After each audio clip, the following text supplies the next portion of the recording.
Hi everyone, तो आज मैं आपके साथ ओनली फ्रेंड्स के एपिसोड 10 को एक्सप्लेन करूंगी। बाकी के पार्ट्स आपने नहीं देखे तो लिंक डिस्क्रिप्शन में है, जाकर देख लीजिए। तो वीडियो को स्टार्ट करते हैं। वीडियो की स्टार्टिंग में हमें टॉप को दिखाया जाता है, जिससे म्यू पूछ रहा होता है कि तुम्हारा एक्स यहाँ पे क्या कर रहा है। तो टॉप उसे बताता है कि वो मुझे कंपनी देने के लिए आया है क्योंकि मेरा हार्ट ब्रोकन है। म्यू उससे पूछता है क्या वो यहाँ पे सोता भी है। तो टॉप उससे कहता है कि हाँ, बस सोता है, लेकिन उससे ज़्यादा कुछ नहीं। म्यू कहता है कि मैंने इस बारे में नहीं पूछा। तो टॉप कहता है लेकिन मैं चाहता हूँ कि तुम्हें इस बारे में पता हो। फिर वो उससे पूछता है कि बताओ तुम यहाँ पे क्यों आए हो। तो म्यू उसे बताता है कि मॉम ने कुछ गिफ्ट दिए थे, वही देने आया था, लेकिन अब मैं जा रहा हूँ। तो टॉप उसका हाथ पकड़ते हुए उसे रोकता है और कहता है म्यू, क्या तुम मुझे एक चांस नहीं दोगे। म्यू कहता है रियली टॉप, तुम अपने एक्स के साथ अभी भी हो और तुम चाहते हो कि मैं तुम्हें एक सेकेंड चांस दूँ। टॉप कहता है कि म्यू, तुम मेरी फर्स्ट प्रायोरिटी हो और मैं अपने एक्स के साथ सिर्फ दोस्त बने रह सकता हूँ, उससे ज़्यादा नहीं। तुम क्या चाहते हो, क्या मैं उसे जाने के लिए कह दूँ। म्यू उसे कहता है कि कोई ज़रूरत नहीं है, जाना तो मुझे चाहिए। तो टॉप उसका हाथ पकड़ते हुए कहता है कि म्यू नहीं, मैं चाहता हूँ कि तुम यहाँ पे रुको, मैं तुम्हें चूज़ करता हूँ, तुम मेरी फर्स्ट प्रायोरिटी हो। ऐसा बोल के वो उसे हक करता है और कहता है कि म्यू, मैंने तुम्हें बहुत ज़्यादा मिस किया। म्यू भी उसे हक कर लेता है, उसे अपने आप से दूर नहीं करता। तभी वहाँ पे बोइंग आ जाता है। बोइंग यानी कि टॉप का एक्स। तो वो उन दोनों को देख के आवाज़ करने लगता है, तो वो दोनों एक दूसरे से अलग हो जाते हैं। बोइंग कहता है कि फूड रेडी है। तो म्यू कहता है कि मैं यहाँ से जा रहा हूँ। तो बोइंग उसे रोकते हुए कहता है कि मैंने खाना बना लिया है, तो तुम भी हमें खाने के लिए ज्वाइन करो। वैसे भी टॉप ने मुझे तुम्हारे बारे में बहुत कुछ बताया है और मैं तुम्हारे बारे में और जानना चाहता हूँ। तो वो म्यू की तरफ देखते हुए स्माइल देता है। तो म्यू टॉप की तरफ देखता है, तो टॉप इशारा करता है रुकने के लिए। तो म्यू बात मान जाता है। फिर सीन शिफ्ट होता है। हमें सैंड को दिखाया जाता है, जो कि एक पैम्पलेट देते हुए रे से कहता है कि मैंने कुछ इन्फॉर्मेशन निकाली है डॉक्टर की, जो कि तुम्हारा अल्कोहल बंद करने में हेल्प करेंगी। रे उससे कहता है कि मैं नहीं जाने वाला। सैंड उससे कहता है कि इस इन्फॉर्मेशन को मैंने कलेक्ट की है, ये बिल्कुल एक रिसोर्ट की तरह है जहाँ पे अलग अलग एक्टिविटीज़ होती है, तुम अपने हिसाब से कोई भी पिक कर सकते हो। रे उससे कहता है कि मैं एडिक्टेड नहीं हूँ, मैं जब चाहे इसे रोक सकता हूँ। सैंड उससे कहता है कि तुम एक एक सिप लेते रहते हो, क्या इसे तुम एडिक्शन नहीं कहते। तुम किस बात से डर रहे हो, या फिर तुम ये सब इसीलिए कर रहे हो ताकि तुम्हारे डैड को हमेशा गिल्टी रहे कि उन्होंने तुम्हारी मॉम के साथ क्या किया था। अगर तुम्हें ये प्रॉब्लम सॉल्व करनी है तो तुम्हें इसे एक्सेप्ट करना पड़ेगा रे। तो रे उससे कहता है कि सैंड, तुम मेरे पीछे इतना क्यों पड़े हो, पहले तुम खुद की प्रॉब्लम क्यों नहीं सॉल्व कर लेते। तुम खुद की प्रॉब्लम देखो ना, तुमने तो अभी तक अपने डैड को भी नहीं बताया कि तुम उनके बेटे हो। सैंड कहता है कि उसमें क्या हुआ, बिना डैड के मैं अच्छे से रह सकता हूँ, लेकिन बिना अल्कोहल के तुम्हारे हाथ शेक करने लगते हैं। अगर तुम्हारा बॉडी चेकअप भी किया जाए ना, तो तुम्हारे बॉडी में ज़्यादा प्रॉब्लम नहीं होंगे जितना ईगो तुम्हारा बड़ा हुआ है। तो रे उससे कहता है कि सैंड, मुझे सच बताओ कि तुम मुझे इतना पुश क्यों कर रहे हो, मेरे अल्कोहल छोड़ने से तुम्हें क्या मिल जाएगा। सैंड उससे कहता है क्योंकि मैं तुम्हारे फ्यूनरल पे नहीं आना चाहता। तो रे इस बात पे कुछ नहीं कर सकता। सैंड उसका ग्लास उठा के साइड में रखता है और उसके हाथ में वो पैम्पलेट दे देता है। फिर सीन शिफ्ट होता है। हमें टॉप, म्यू और बोइंग को लंच करते हुए दिखाया जाता है, जहाँ पे बोइंग म्यू से पूछता है कि म्यू, खाना अच्छा तो बनाया ना। तो म्यू कहता है कि हाँ। तो बोइंग उससे माफ़ी मांगते हुए कहता है कि मुझे पता नहीं था कि घर पे गेस्ट आने वाले हैं, मैंने सब कुछ टॉप के पसंद का बनाया है। तो म्यू उससे कहता है कि कोई बात नहीं। तो बोइंग उससे कहता है कि तो क्या अब तुम दोनों साथ में हो।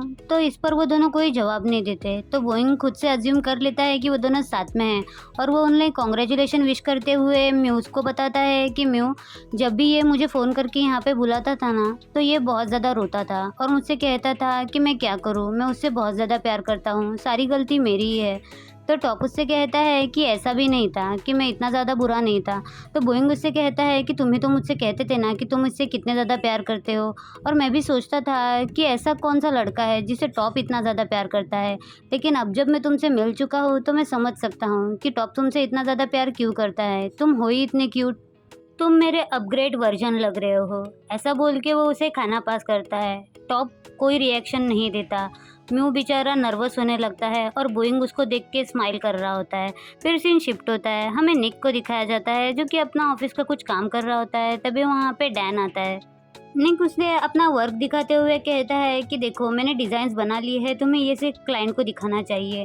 डैन उस डिज़ाइन को देख के कहता है कि तुमने परफेक्ट डिज़ाइन बनाई है, हमारे पास काफ़ी सारी चॉइसेस है उन्हें दिखाने के लिए। फिर वो उससे माफ़ी मांगते हुए कहता है कि मैं बहुत ही ज़्यादा काम करवाता हूँ ना तुमसे, तुम्हें ओवर टाइम करना पड़ता है। निक कहता है कि कोई बात नहीं, वैसे भी मेरा भी टाइम पास हो जाता है और मुझे काम करने में अच्छा लगता है। फिर डैन जो है उसे उस दिन के किस के लिए भी माफ़ी मांगता है, तो निक उससे कहता है कि अरे उस बारे में फ़िक्र मत करो, कोई फ़र्क नहीं पड़ता। तो डैन उससे कहता है क्या मतलब तुम्हें उस किस से कोई फ़र्क नहीं पड़ता, तुम तो बहुत बड़े प्लेयर हो यार। तो निक उससे कहता है कि मुझसे बड़े प्लेयर तो तुम हो। वैसे अगर सच बात कहूँ तो हमारे बीच किस होता या फिर सेक्स, उससे कोई फ़र्क नहीं पड़ता, वैसे तो हम दोनों अलग ही हो जाएंगे। तो डैन उससे कहता है कि निक मुझे नहीं पता कि वो लोग जो सेक्स के लिए सिर्फ फ़न करते हैं या फिर फ़न के लिए सेक्स करते हैं, मैं उन लोगों को जज नहीं करना चाहता। लेकिन अगर मैं मेरी बात कहूँ तो मैं अगर किसी के साथ सेक्स करूँगा या फिर किस करूँगा तो वो मैं पूरी फीलिंग्स के साथ करूँगा। मैं नहीं जानता कि तुम किस चीज़ से होकर गुज़र रहे हो, तुम्हें किस इंसान ने छोड़ दिया, लेकिन अगर मैं तुम्हारे साथ हूँ और मैं तुम्हें किस करता हूँ तो वो मैं पूरी डिग्निटी के साथ करूँगा, क्योंकि मैं कुछ फ़ील करता हूँ इस वजह से करूँगा। ऐसा बोल के वो उसके क्लोज जाके उसे किस करने लगता है और वो लोग जो है एक ब्यूटीफुल सी नाइट स्पेंड करते हैं। ये सीन काफ़ी क्यूट था, मतलब फीलिंग्स वाला था, ऐसे बाकी जो इसमें चलते रहता है वैसा कुछ नहीं था। फिर सीन शिफ्ट होता है, हमें सैंड को दिखाया जाता है जिसके पास रे आता है और उसे बन ऑफर करता है, लेकिन सैंड उसे खाने से मना कर देता है। लेकिन रे बहुत ज़्यादा ज़बरदस्ती करता है एक बाइट खाने के लिए, तो सैंड उसकी बात मानते हुए जैसे ही खाने जाता है, रे जो है वो अपना हाथ पीछे लेकर खुद ही खा लेता है। तो सैंड उस पर कुछ कह नहीं पाता। रे उससे कहता है कि मैं डॉक्टर के पास जाने के लिए तैयार हूँ तुम्हारे लिए, लेकिन सिर्फ एक कंडीशन है। सैंड उससे कहता है कि क्या कंडीशन है। तो रे उससे कहता है कि तुम सोचते हो ना कि मैं कावर्ड हूँ, मैं एक डरपोक हूँ, तो मुझे ऐसे इंसान दिखाओ जो कि डरपोक नहीं है। ये कहता है कि तुम्हें अपने डैड से जाकर कहना पड़ेगा कि तुम उनके बेटे हो। सैंड कहता है कि इस कंडीशन से इस बात का क्या लेना देना। रे उससे कहता है कि मैं जानता हूँ कि तुम हमेशा उस बार में जाते हो अपने डैड को देखने के लिए, उनसे ये कहने के लिए तुम उनके बेटे हो, लेकिन तुम उन्हें ये बात कहने से डरते हो। तो क्या तुम्हें इतने गट्स है कि तुम उन्हें बता सको कि तुम उनके बेटे हो। तो सैंड कहता है कि हाँ ठीक है, मैं ये करूँगा। फिर सीन शिफ्ट होता है, हमें अटोम को दिखाया जाता है जो कि वहाँ पे उदास बैठा होता है। तभी उसके पास चुआन आती है। चुआन उससे कहती है कि तुम यहाँ पे अकेले क्यों बैठे हो, अपने कमरे में क्यों नहीं गए। अटोम कहता है मुझे नींद नहीं आ रही है, तुम जाओ। तो चुआन उसके पास आके बैठ जाती है और कहती है कि क्या बात है, तुम इतने परेशान क्यों हो, तुम अपनी गर्लफ्रेंड को लेकर परेशान हो क्या। अटोम कहता है कि नहीं, ऐसी कोई बात नहीं है। चुआन उससे कहती है कि तुम अपने दिल की बात मुझे नहीं बताते, तुमने बॉस्टन को सब कुछ बताया, मैं जानना चाहती हूँ। अटोम कहता है कि अगर मैं तुम्हें बताऊंगा तो तुम मुझ पे गुस्सा तो नहीं करोगी ना। चुआन कहती है कि नहीं, मुझे बताओ, मैं जानना चाहती हूँ। अटोम उससे कहता है कि बॉस्टन ने मुझे ट्रिक करके अपने घर पे बुलाया था और मेरे न्यूड फोटोज़ क्लिक किए। ये सुनने के बाद तो चुआन एकदम गुस्से में लाल हो जाती है और कहती है क्या ये बात सच है। अटोम कहता है कि हाँ, उस हैलोवीन नाइट के दिन मैं बहुत ज़्यादा ड्रंक हो गया था, तो उसने मुझे अपने घर पे बुलाया और मुझे अपने साथ सोने के लिए मजबूर किया। मैंने उससे अपने फ़ोटोज़ भी मांगे, लेकिन उसने मुझे फ़ोटोज़ नहीं दिए, उल्टा वो मुझे ब्लैकमेल कर रहा है कि वो फ़ोटो जो है ऑनलाइन पोस्ट करेगा और वो बार बार मेरे साथ सोना चाहता है। ये सुनने के बाद तो चुआन बहुत ही ज़्यादा गुस्सा हो जाती है और अटोम जो है वो नाटक करते हुए रोने लगता है कि मैं डिप्रेस हो रहा हूँ, मुझे अशेम फील हो रहा है, मैं बहुत ज़्यादा एम्बेरस फील कर रहा हूँ, मुझे डर लग रहा है। ऐसा रोने धोने का नाटक वो चुआन के सामने करने लगता है और सारा ब्लेम जो है वो बॉस्टन पे डाल देता है कि उसने इस सब की शुरुआत की थी। तो चुआन उससे कहती है कि डरो मत, मैं तुम्हारे साथ हूँ। फिर सीन शिफ्ट होता है, हमें नेक्स्ट डे का दिखाया जाता है जहाँ पे चुआन, म्यू और रे बॉस्टन के घर के बाहर होते हैं। रे उससे कहता है कि ये और कितना नीचे गिरेगा। म्यू उससे कहता है कि इसके नीचे गिरने की कोई सीमा नहीं है, पहले दोस्त का बॉयफ्रेंड, अब दोस्त का छोटा भाई। तो चुआन उससे कहती है कि आज के बाद वो मेरा दोस्त नहीं है।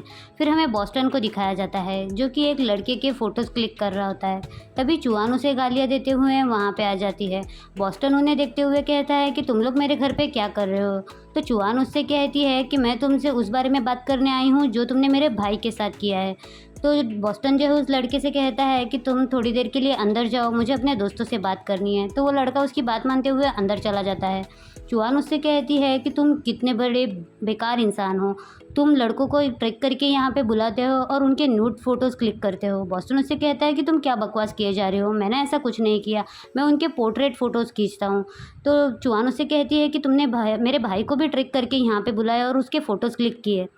बॉस्टन कहता है कि मैंने तुम्हारे भाई को ट्रिक नहीं किया, तुम्हारा भाई मेरे साथ सोना चाहता था, वो चाहता था कि मैं उसके फ़ोटोज़ क्लिक करूँ। चुआन कहती है कि मुझे तुम्हारी बात पे बिल्कुल भी भरोसा नहीं है, मेरा भाई लड़कियों को लाइक करता है। बॉस्टन कहता है कि मुझे भी इस बारे में नहीं पता, उसने कहा कि वो ट्राई करना चाहता है तो मैंने बस उसकी रिक्वेस्ट एक्सेप्ट की। तो रे उससे कहता है लेकिन बॉस्टन वो तुम्हारे दोस्त का छोटा भाई है। तो म्यू उसे रोकते हुए कहता है कि तुम भी किससे कह रहे हो, ये तो हर उस चीज़ के साथ सो सकता है जो सांस ले रही हो। तो बॉस्टन उस पर कुछ नहीं कह पाता। चुआन उससे कहती है कि मुझे दिखाओ वो फ़ोटोज़ कहाँ पर है। तो बॉस्टन जो है उसे फ़ोटोज़ दिखाने के लिए लेकर चला जाता है। जैसे ही बॉस्टन फ़ोटोज़ निकालता है, चुआन उसके हाथों से वो फ़ोटोज़ खींच लेती है। फ़ोटोज़ देखने के बाद चुआन को इतना ज़्यादा गुस्सा आता है कि चुआन जो है बॉस्टन को एक थप्पड़ मारते हुए कहती है, तुम्हारी हिम्मत कैसे हुई मेरे भाई के साथ ऐसा करने की? पता है तुम्हें वो कितना ज़्यादा डिप्रेशन में है? बॉस्टन उससे कहता है कि चुआन मेरी बात सुनो, ये सब मैंने अपनी मर्ज़ी से नहीं किया है। तुम्हारे भाई ने मुझसे कहा था ये फ़ोटोज़ क्लिक करने के लिए। इन फ़ोटोज़ को मैं अपने पास रखने भी नहीं वाला था, मैं तो इसे तुम्हारे भाई को वापस कर देने वाला था। ये सब कुछ तुम्हारे भाई ने स्टार्ट किया था। पता है मुझे, मैं बुरा इंसान हूँ, लेकिन मैं इतना भी बुरा नहीं हूँ कि किसी की फ़ोटोज़ को यूज़ करके उसे ब्लैकमेल करूँ मेरे साथ सोने के लिए। तो म्यू उसे कहता है, क्या तुम इस बात को लेके श्योर हो? ज़रा दोबारा से तो कहना। चुआन उससे कहती है, मुझे नहीं पता कि ये किसने स्टार्ट किया, लेकिन तुम पहले से जानते थे कि वो मेरा छोटा भाई है। अब मैं चाहती हूँ कि तुम इस प्रोजेक्ट से अपना नाम निकाल लो। अब हम दोनों दोस्त नहीं हैं। अपना ग्रेजुएट होने का तरीका खुद ढूँढ लो। मैं भूल जाऊँगी कि हम कभी दोस्त भी थे। ऐसा बोल के चुआन वहाँ से गुस्से में चली जाती है। रे और म्यू भी उसके पीछे चले जाते हैं। बेचारा बॉस्टन की यहाँ पे कोई गलती भी नहीं थी। सीन शिफ्ट होता है, हमें म्यू को दिखाया जाता है जो कि बुक पढ़ रहा होता है। तभी वहाँ पे टॉप आता है। म्यू से पूछता है कि तुम यहाँ पे क्या कर रहे हो? टॉप उससे कहता है कि मैं कन्फर्म करने आया था कि तुमने मुझे सेकंड चांस दिया भी है या नहीं। म्यू कहता है, क्या तुम्हें पता नहीं है कि मैं आज भी तुमसे प्यार करता हूँ? टॉप कहता है, क्या सच में? म्यू कहता है कि प्यार भी करता हूँ और नफ़रत भी। टॉप उससे कहता है कि ज़्यादा क्या करते हो, प्यार करते हो या नफ़रत करते हो? म्यू उसका कोई जवाब नहीं देता। तो टॉप उससे कहता है कि तुम मुझे अभी सिर्फ चेस कर रहे हो। अगर तुम मुझसे बहुत ज़्यादा नफ़रत करते हो तो मैं तुम्हें प्रॉमिस करता हूँ कि अब मैं चला जाऊँगा तो तुम मुझे दोबारा कभी नहीं देख पाओगे। ऐसा बोल के वो वहाँ से जाने लगता है। तो म्यू उसे रोकते हुए पूछता है कि मुझे तुम पे भरोसा कैसे होगा कि अगर मैं तुम्हें सेकंड चांस दूँगा भी तो तुम मुझे धोखा नहीं दोगे? तो टॉप उससे कहता है कि अगर मैं अभी तुम्हें कुछ भी कहूँगा तो तुम उस बात पे यकीन नहीं करोगे। लेकिन मैं ये तुम्हें प्रूव करके दिखाऊँगा कि आज के बाद मैं तुम्हें कभी धोखा नहीं दूँगा, तुमसे कोई चीज़ नहीं छुपाऊँगा, तुम्हें सारी बातें बताऊँगा। म्यू कहता है, लेकिन बोइंग का क्या? क्या वो प्रॉब्लम क्रिएट नहीं करेगा? तो टॉप कहता है कि नहीं, तुम मुझ पे भरोसा करो। तो म्यू कहता है कि ठीक है, अगर दोबारा तुमने मुझे धोखा दिया तो इसका सारा ब्लेम मुझ पर ही आएगा क्योंकि मैंने तुम्हें सेकंड चांस दिया है। और ऐसा बोल के वो उसे स्विमिंग पूल में धक्का दे देता है और कहता है कि मैं ये करना चाहता था। इसका मतलब म्यू ने जो है वो टॉप को सेकंड चांस दिया है और यहाँ पे वो दोनों बहुत ही ज़्यादा खुश थे। फिर सीन शिफ्ट होता है, हमें सैंड के डैड को दिखाया जाता है जो कि बार में म्यूजिक प्ले कर रहे होते हैं और सैंड और रे उन्हें ही देख रहे होते हैं। रे सैंड से पूछता है, तो ये तुम्हारे डैड हैं? सैंड कहता है कि हाँ, मेरी मॉम ने जब मुझे बताया कि ये मेरे डैड है तो मैंने इनके बारे में कुछ इन्फॉर्मेशन निकाली, तब मुझे पता चला कि ये बार में म्यूजिक प्ले करते हैं। रे कहता है कि तुम यहाँ पे रेगुलरली आते हो लेकिन तुमने कभी इनसे बात नहीं की, तो तुम यहाँ पे आते क्यों हो? तो सैंड उससे कहता है, शायद उन्हें देखकर मुझे लगता है कि हमारे में कुछ सिमिलैरिटीज़ है। तो रे उससे कहता है, जैसे कि म्यूज़िक? सैंड कहता है कि हाँ, और हम दोनों में एक सिमिलैरिटी है कि हम दोनों जो है वो रोमांटिक है। देखो ना वो किस तरह से सॉन्ग प्ले कर रहे हैं। फिर रे उससे कहता है कि तुम्हारे डैड यहीं पे आ रहे हैं, तो क्या तुम उनसे बात करोगे? तो मैं तुम्हारे लिए डॉक्टर के पास जाने के लिए तैयार हूँ। तो सैंड उसकी बात मान लेता है और जैसे उसके डैड आते हैं, सैंड उन्हें आवाज़ देख के कहता है कि मैं आपका बहुत बड़ा फ़ैन हूँ। रे उन्हें अपना इंट्रोडक्शन देता है और सैंड का भी इंट्रोडक्शन देता है और कहता है कि ये आपकी बहुत ज़्यादा तारीफ़ कर रहा था, तो मैंने सोचा कि अपनी आंखों से आकर देख लूँ कि आप कितना अच्छा म्यूज़िक प्ले करते हैं। सैंड के डैड उन्हें थैंक्स कहते हुए अपना नाम सुन बताते हैं और कहता है कि अपनी नाइट एंजॉय करो। ऐसा बोल के जब वो वहाँ से जाने लगते हैं तो सैंड उन्हें रोकते हुए कहता है कि सर, मुझे आपको कुछ बताना है। लेकिन रे उसकी बात काटते हुए हुए कहता है कि मेरा दोस्त आपसे सैक्सोफोन सीखना चाहता है कैसे बजाते हैं। तो उसके डैड कहते हैं कि उसके लिए तुम्हें दिन में आना चाहिए, तो मैं तुम्हें अच्छे से सिखाऊंगा और अब इंजॉय करो। ऐसा बोल के वो वहाँ से चला जाता है। तो सैंड उससे कहता है कि तुमने मुझे क्यों रोका, मैं उनसे बात करने वाला था। रे कहता है कि मैं नहीं चाहता कि तुम ये किसी के कहने पे करो, तुम्हें अपने दिल से करना चाहिए। तो सैंड उससे कहता है तो इसका मतलब तुम डॉक्टर के पास जाने के लिए तैयार हो। रे उससे कहता है कि मैं तुम्हारे लिए चला जाऊंगा। सैंड उससे कहता है कि अपने लिए जाओ। तो रे उससे कहता है कि ठीक है, ये मेरी आखिरी ड्रिंक है। तो वो लोग जो है ड्रिंक को चेयर्स करते हैं। फिर सीन शिफ्ट होता है, हमें यो के क्लब का दिखाया जाता है जहाँ पे म्यू और टॉप बैठे होते हैं। यो जो है वो एक कंपटीशन रखती है कि वो कुछ सवाल पूछेगी और जो सही जवाब देगा उसको ट्रीट मिलेगी 50% ऑफ ड्रिंक की। तो हमेशा की तरह जब यो सवाल पूछती है तो उसके सारे जवाब जो है वो म्यू सही सही देता है और टॉप उससे कहता है कि तुम्हारे ऊपर की ड्रिंक मैं पिया करूँगा। तो म्यू उसकी बात मान लेता है। जितने भी सवाल यो पूछती है उसका सही सही जवाब म्यू दे देता है। यहाँ पे मैं सवाल रिपीट नहीं करूँगी क्योंकि वो जो है वो कैपिटल्स, कंट्री के कैपिटल्स पूछती रहती है, तो वो बताने का कोई फ़ायदा नहीं है। फिर एक सवाल जब वो पूछती है तो उसका जवाब जो है म्यू को नहीं आता, यानी कि म्यू गलत आंसर दे देता है। तो वहाँ पे बोइंग आ जाता है और बोइंग कहता है क्या मैं इसका जवाब दे सकता हूँ। तो यो कहती है कि हाँ। तो बोइंग उसका जवाब सही सही दे देता है। तो बोइंग को भी एक ड्रिंक मिलती है। बोइंग जो है उन्हीं के पास टेबल पे आके बैठ जाता है। बोइंग कहता है क्या मैं तुम लोगों को ज्वाइन कर सकता हूँ, मैं यहाँ पे हमेशा अपने एक्स के साथ आता था और ये क्विज गेम खेलते रहता था। फिर वो म्यू को देखते हुए कहता है कि मैं टॉप की बात नहीं कर रहा हूँ। टॉप एक इंसान के साथ जब सोता है वो दूसरा रिपीट नहीं करता। फिर यो कहती है कि मैं अब डिफ़िकल्ट सवाल पूछूंगी जिसका जवाब तुम लोगों को देना है, और वो थाईलैंड का फुल फॉर्म पूछने लगती है। तो बोइंग और म्यू दोनों जो है वो बेल पे हाथ रखते हैं आंसर देने के लिए। म्यू ने पहले रखा होता है इसलिए म्यू आंसर देना स्टार्ट कर देता है और आधा आंसर देने के बाद ही बोइंग भी है आंसर कंप्लीट कर देता है। उन दोनों का ही आंसर बिल्कुल सही होता है, इसलिए यो जो है उन दोनों को ही ड्रिंक देती है। म्यू ड्रिंक पीने ही वाला होता है तो टॉप उसके हाथ से ड्रिंक लेने की कोशिश करता है, लेकिन म्यू जो है उसके हाथ से ड्रिंक लेके खुद पी लेता है। बोइंग टॉप से कहता है तभी तुम्हें स्मार्ट लोग बहुत ज़्यादा पसंद है ना टॉप। और इस पे ना टॉप कुछ कह ही नहीं पाता, बेचारे की बैंड बज चुकी है। फिर सीन शिफ्ट होता है, हमें म्यू को दिखाया जाता है जो कि बोइंग की इंस्टाग्राम प्रोफाइल चेक कर रहा होता है और वो उसकी फ़ोटो को जैसे ही लाइक करता है बोइंग उसे टेक्स्ट करते हुए कहता है क्या तुम मेरी प्रोफाइल चेक कर रहे थे। तो म्यू उसे कहता है कि मुझे ये फ़ोटो पसंद आई तो बस मैंने लाइक कर दी। बोइंग उससे कहता है कि मैं भी तुम्हारी प्रोफाइल चेक कर रहा था, मुझे भी तुम्हारी प्रोफाइल काफ़ी ज़्यादा इंटरेस्टिंग लगी। हम दोनों को ही प्लांट पसंद है, क्या मैं कभी तुम्हारे रूम आकर तुम्हारे प्लांट दे सकता हूँ। तो उस पर म्यू कोई जवाब नहीं देता, शायद हाँ ही बोल देता होगा। फिर सीन शिफ्ट होता है, हमें निक के डैड को दिखाया जाता है जो कि डैन को बहुत ज़्यादा थैंक्स कर रहे होते हैं कि उन्होंने निक को एक मौका दिया। बचपन से निक का सपना था कि वो एनिमेशन करे। वो बचपन से लेकर आज तक एनिमेशन मूवीज़ देखते आ रहा था, लेकिन उसके डैड को उस पर भरोसा नहीं था कि इतना छोटा दिमाग ये सब कुछ कैसे कर लेगा। तो डैन उससे कहता है कि भले ही इसका छोटा दिमाग है लेकिन इसमें बहुत ज़्यादा स्किल्स है, हम दोनों ज़रूर इंटरनेशनल जाएंगे। उसके डैड बहुत ज़्यादा खुश होते हैं, लेकिन छोटा दिमाग बोलने पे निक को बहुत ज़्यादा गुस्सा आता है। वो डैड से कहता है कि प्लीज़ आप इसके सामने ऐसे बात मत कीजिए और आपको कोई काम नहीं है कि आप जाइए यहाँ से, ऐसा बोल के वो उन्हें वहाँ से भगा देता है। डैन उससे कहता है कि तुमने ऐसा क्यों किया। तो निक उससे कहता है क्योंकि ये बहुत ही ज़्यादा एम्बैरेसिंग है, वो किस तरह से बात करते हैं मुझे अच्छा नहीं लग रहा है। निक कहता है कि मैंने अपना लुक बदला है, वरना मैं जिससे प्यार करता हूँ वो मुझसे प्यार नहीं करता। तो डैन उससे कहता है कि तुमने अभी कहा कि तुमने लुक बदला है, तुम तो बहुत अच्छे लग रहे हो, तो क्या तुम किसी पे हिट कर रहे हो या कोई तुम पे हिट कर रहा है। तो निक उससे कहता है कि मैंने अपने आप में इतने बड़े चेंजेस किए हैं तो ऑफकोर्स मैं करूँगा ना। तो डैन उससे कहता है तो क्या मुझे एक चांस मिलेगा तुम पे हिट करने के लिए। तो निक उससे कहता है कि उस दिन हमारे बीच में जो कुछ भी हुआ क्या उससे तुम्हें इशारा नहीं मिला। तो डैन उसे किस करने के लिए आगे बढ़ता है, तभी शॉप में एक लड़की आके उससे पूछने लगती है कि कुछ सामान कहाँ पे है। तो वो दोनों जो एक दूसरे से अलग हो जाते हैं। डैन उससे कहता है कि चलो मैं अपने ऑफिस में जा रहा हूँ। तो निक भी उसे बाय बोल देता है। तभी वहाँ पे बॉस्टन आ जाता है। बॉस्टन डैन को जाते हुए दिखता है और उसका मुंह बन जाता है। वो निक के पास आता है। निक उससे पूछता है कि तुम यहाँ पे कैसे आए। बॉस्टन उससे कहता है कि वो कौन था, क्या वो तुम्हारा बॉयफ्रेंड है। तो निक उससे कहता है नहीं, वो मेरा क्लास का सीनियर है जिसके साथ में काम कर रहा हूँ। बॉस्टन उससे कहता है कि मुझे एक फ़ोन केस चाहिए, क्या तुम मुझे कोई रेकमेंड करोगे।